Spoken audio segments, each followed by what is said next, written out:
ചെറിയ നോർമൽ ഒരാളാണ് ഞാൻ. അപ്പോൾ ആ ഒരു നമ്മൾ കൺമുമ്പിൽ കാണുന്ന കഥാപാത്രങ്ങളിലൂടെയാണ് നമ്മൾ പോയിക്കൊണ്ടിരിക്കുന്നത്. അപ്പോൾ ചില സമയത്ത് ആദ്യമൊക്കെ നമുക്ക് സങ്കടം ഉണ്ടായിരുന്നു, ഒരു 6 അടി കിട്ടിയിരുന്നെങ്കിൽ ഞാൻ കാലക്കേനെ എന്നൊക്കെ.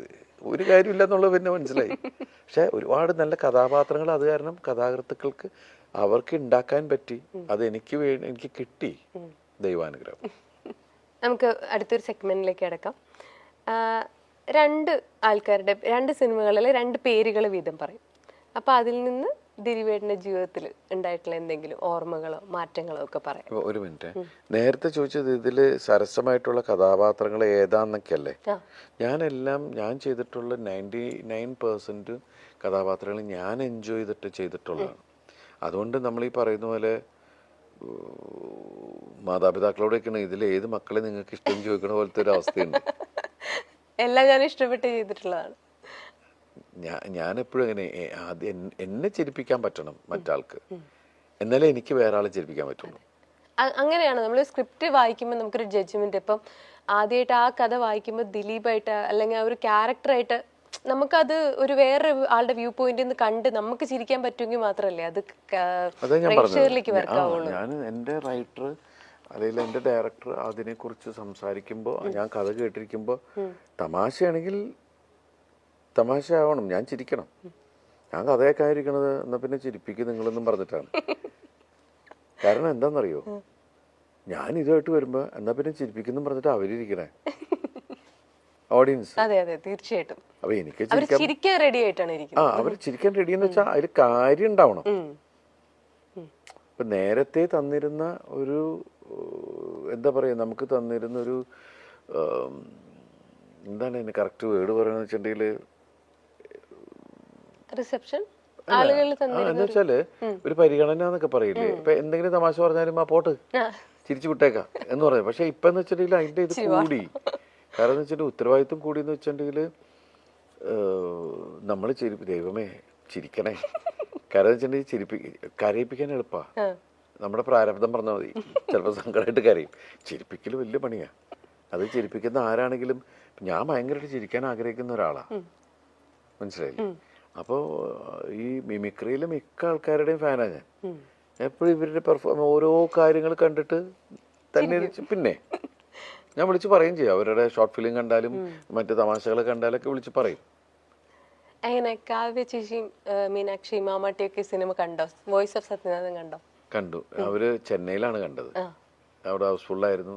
ഭയങ്കരമായിട്ട് എൻജോയ് ചെയ്തു. അവര് എന്നെ 2 പേരും 3 പേരും. അപ്പൊ ചെറുത് ഭയങ്കര ചിരിയായിരുന്നു എന്ന് പറയണ്ടേ. അപ്പൊ കാവ്യൊക്കെ ഉണ്ട്, ഇവള് ആവശ്യമുള്ളിടത്തും ചിരിക്കണ്ട, ആവശ്യമില്ലാത്തടത്തും ചിരിക്കുന്നു ഇവള് ഇതൊക്കെ പറഞ്ഞിട്ട് അവളെ കളിയാക്കുണ്ടായിരുന്നു.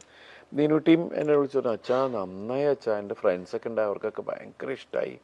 അതിൽ കാവ്യം പറഞ്ഞു ഭയങ്കരമായിട്ട് എൻജോയ് ചെയ്യേണ്ട ആളുകൾ പിന്നെ ഫീൽ വരുന്ന സമയത്ത് ആണുങ്ങളടക്കം കണ്ണ് നനയുന്നുണ്ട്, എല്ലാവരും കണ്ണൊക്കെ എന്നെ തുടയ്ക്കുന്നുണ്ട്. നമ്മളിങ്ങനെ നോക്കൂല്ലോ എന്താണ് ഇതിൻ്റെ ഒരു അവസ്ഥ എന്നൊക്കെ തോന്നുന്ന ഒരു ഇതില്ലേ. അപ്പം എല്ലാവർക്കും ദൈവാനുകരിച്ച് നമ്മുടെ ഒരു ഫാമിലി എന്റർടൈനർ അല്ലേ. മാമാട്ടി എങ്ങനെ പഴയ പടങ്ങൾ ആ ക്ലിപ്സ് ഒക്കെ കണ്ടിപ്പോഴും ആ കോമഡികൾ എൻജോയ് ചെയ്യുന്നുണ്ടോ?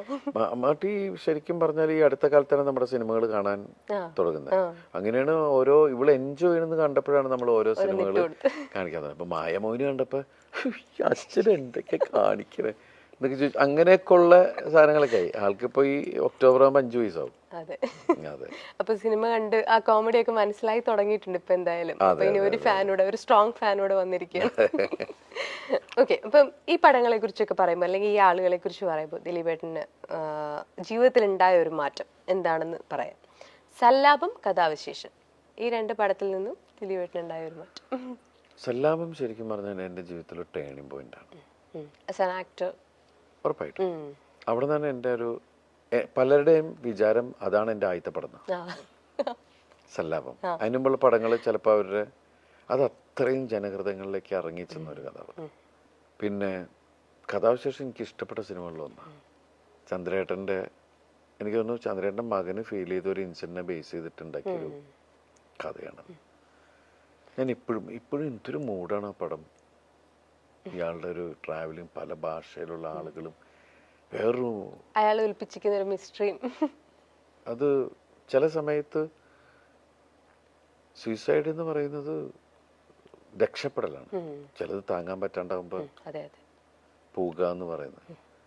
പക്ഷെ അതൊരു അതിനോട് അതല്ല ശരിക്കും വേണ്ടതെന്നുള്ളതാണല്ലോ. അതെ അതെ നമ്മൾ ഫൈറ്റ് ആണല്ലോ ലൈഫ് എന്ന് പറയുന്നത്. ഒരു ജന്മമുള്ളൂ, അത് നമ്മൾ ജീവിച്ച് തീർക്കാം. പക്ഷെ ചിലർക്കത് പ്രഷർ, ഈ പറയുന്ന ഞാനിങ്ങനെ സംസാരിച്ചിട്ടും എനിക്ക് തോന്നിയിട്ടുണ്ട് 2020 എന്ന സമയത്താണ് പ്രഷർ താങ്ങാൻ പറ്റാതെ. എന്നിട്ട് ഞാൻ ഇവിടുന്ന് വേറെ രാജ്യത്തേക്ക് പോയി. കാരണം ഇവിടെ നിന്ന് കഴിഞ്ഞാൽ ചിലപ്പോൾ എല്ലാ അത്ര കുഴപ്പമായി പോയി മെന്റലി. എന്നുവെച്ചാൽ ഒന്നും നടക്കുന്നില്ല, ഒന്നും നീങ്ങുന്നില്ല എന്ന് തോന്നുമ്പോൾ ഉള്ള ഒരു നമുക്ക് ഇത് എല്ലാവർക്കും ഉണ്ടാവുന്നതാണ്. പക്ഷെ ഇപ്പൊ തോന്നും അങ്ങനെയല്ല, അതൊരു പരിഹാരമല്ല. കാരണം നമ്മളെ ഡിപ്പെൻഡ് ചെയ്തിരിക്കുന്ന ഒരുപാട് ആൾക്കാരെ ഇരുട്ടിലാക്കിയിട്ട് നമ്മൾ രക്ഷപ്പെട്ടു. അത് ശരിയല്ല എന്ന് തോന്നുന്ന ഒരുപാട് കാര്യങ്ങളുണ്ട്. കഥാവിശേഷം പോലത്തെ ഒരു സീരിയസ് പടത്തെ കുറിച്ച് പറഞ്ഞപ്പോൾ ചോദിക്കട്ടെ, നമ്മൾ ചിരിപ്പിക്കുന്ന സിനിമകളാണ് ദിലീപേട്ടൻ്റെതായിട്ട് നമ്മൾ കൂടുതൽ കാണുന്നെങ്കിലും ഒരു ക്രൈം ത്രില്ലറിന്റെ ഒക്കെ പോലത്തെ ഭാഗങ്ങളിൽ നിന്നും ദിലീപേട്ടൻ അങ്ങനത്തെ കഥകൾ എപ്പോഴെങ്കിലും കേൾക്കുന്നുണ്ടോ? അങ്ങനത്തെ കഥകളിൽ ഇനി ദിലീപേട്ടനെ കാണാൻ പറ്റും? ഉണ്ട്. ഞാനിപ്പോൾ 1-2 സിനിമകൾ അങ്ങനത്തെ കമ്മിറ്റ് ചെയ്തിട്ടുണ്ട്. മീൻസ് ഒരു ആക്ടറെ സംബന്ധിച്ചിട്ട് എല്ലാ ജോണറും അങ്ങനെ പോവുക എന്ന് പറയുന്ന ഇതില്ലേ, നമ്മൾ ഏതൊരു സംവിധായകൻ്റെ അടുത്ത് ചെല്ലുമ്പോൾ ആ സംവിധായകൻ്റെ മുമ്പിൽ ഒരു വെള്ള പേപ്പറായിട്ട് പോവുക. അയാൾ അദ്ദേഹത്തിൻ്റെ രീതിക്ക് അദ്ദേഹം വരച്ച് അതിനെ സ്കെച്ച് ചെയ്യുക എന്ന് പറയും. അപ്പം അതാണ് നമ്മുടെ മനസ്സിലാഗ്രഹം. എനിക്കറിയാം ജനങ്ങൾ എന്നിൽ നിന്ന് കൂടുതൽ എൻ്റർടൈൻമെൻറ്റ് സിനിമകളാണ് ആഗ്രഹിക്കുന്നത്. എനിക്കും ചെയ്യാൻ അതൊക്കെ തന്നെയാണ് ഇഷ്ടം. പക്ഷെ എന്നാലും എല്ലാ തരവും നമ്മൾ ചെയ്യണം. അതെ. ഈ 2 വ്യക്തികളെ കുറിച്ച് പറയുമ്പോൾ അവർ ജീവിതത്തിൽ കൊണ്ടുവന്നിട്ടുള്ള വലിയ മാറ്റങ്ങൾ. കമൽ, ലാൽ ജോസ്. കമൽ സാറ് എൻ്റെ ക്യാമറയുടെ മുമ്പിലാണ് ഞാൻ ആദ്യം തന്നെ മീൻസ് സ്ക്രീനിൽ എന്നെ കാണുന്നത്. പിന്നെ എൻ്റെ ഗുരുനാഥനാണ്. ഞാൻ അദ്ദേഹത്തിൻ്റെ കൂടെയാണ് വർഷങ്ങളോളം ഉണ്ടായിരുന്നത്. എനിക്ക് 8-9 ഫിലിം ഞാൻ ഇപ്പോഴും കിടന്ന് ഞാൻ കമൽ സാറിൽ ആ ഒരു ഇതിൽ കണ്ട ക്വാളിറ്റി എന്ന് വെച്ചാൽ, ബോസ് ചിലപ്പോൾ താഴെയുള്ള ഒരാളെ വെച്ച് പടം ചെയ്യണമെന്ന് നിർബന്ധമില്ല, അസിസ്റ്റന്റിനെ വെച്ചിട്ട്. അപ്പോൾ ആ ഒരു ഇതിൽ എനിക്ക് കമൽ സാറിനോട് ഭയങ്കര റെസ്പെക്ട്. കാരണം എന്ന് വെച്ചിട്ടുണ്ടെങ്കിൽ ഞാൻ ആ സമയത്ത് വേഷം ചെയ്തു വന്നു, ഇതായി. പിന്നെ അത് കഴിഞ്ഞ് സല്ലാപം ചെയ്തു. സാറ് എന്നെ വെച്ചിട്ട് ആദ്യമായിട്ട് ഇൻഡിപെൻഡൻറ്റ് ഹീറോ ആവുന്ന ഒരു പടം അതാണ്. പിന്നെയാണ് കല്യാണവും സൗന്ദര്യവും ഒക്കെ പറഞ്ഞത്. അദ്ദേഹം ഇപ്പോൾ വീണ്ടും അവരിപ്പോൾ ഷൈനിനെ വെച്ചിട്ട് സിനിമ ചെയ്യുന്നുണ്ട്. അപ്പോൾ ആ ഒരു ഈഗോ എന്ന് പറയുന്ന സാധനം ഉണ്ടല്ലോ, ചില ആൾക്കാരെ നമുക്ക് പറയാൻ പറ്റൂല. മനുഷ്യനാണ്. കാരണം എന്നെക്കാൾ എൻ്റെ അസിസ്റ്റൻ്റായിട്ട് എന്നവനെ വെച്ചിട്ട് ഞാൻ എന്തിനു സിനിമ ചെയ്യണമെന്ന് തോന്നിക്കഴിഞ്ഞാൽ അത്രേ ഉള്ളൂ. പക്ഷെ അത് നമ്മളിൽ എവിടെയോ ഒരു കലാകാരനുണ്ടെന്ന് തിരിച്ചറിഞ്ഞപ്പോൾ ഈ വേഷം അവനെ ഏൽപ്പിച്ചാൽ അത് നന്നാവുമെന്ന് തോന്നുന്നൊരു സാധനമല്ലേ കമൽ സാറ്. പിന്നെ നല്ല മ്യൂസിക് സെൻസും കമൽ സാറിൻ്റെ പാട്ടുകളൊക്കെ കണ്ടറിയാം. ലാൽ ജോസ് ആണെങ്കിൽ എനിക്ക് എൻ്റെ സഹോദരനാണ്. എൻ്റെ വീട്ടിൽ എൻ്റെ അച്ഛന് ലാലുവിനെ പരിചയപ്പെട്ട സമയം തുടങ്ങി മൂത്തമോനെ പോലെ കാണുന്ന ഒരാളാണ്. എൻ്റെ വീട്ടിൽ എന്തെങ്കിലും ഞങ്ങൾ ഇതുള്ള പ്രശ്നമാണെങ്കിൽ ആവാൻ പറ്റേ എന്ന് പറയും. അങ്ങനെയുള്ള ഇതുണ്ട്. അത്രയും ഫാമിലി അറ്റാച്ച്ഡ് ആണ്. ലാലുവിൻ്റെ അപ്പച്ചനും അമ്മയാണെങ്കിലും ലാലുവിൻ്റെ വീടാണെങ്കിലും ഞാൻ ഇടയ്ക്ക് പോയി നിൽക്കുന്നൊരു വീടാണ്. എനിക്ക് എൻ്റെ അമ്മയുടെ വയറ്റിൽ ജനിക്കാതെ പോയൊരു സഹോദരൻ.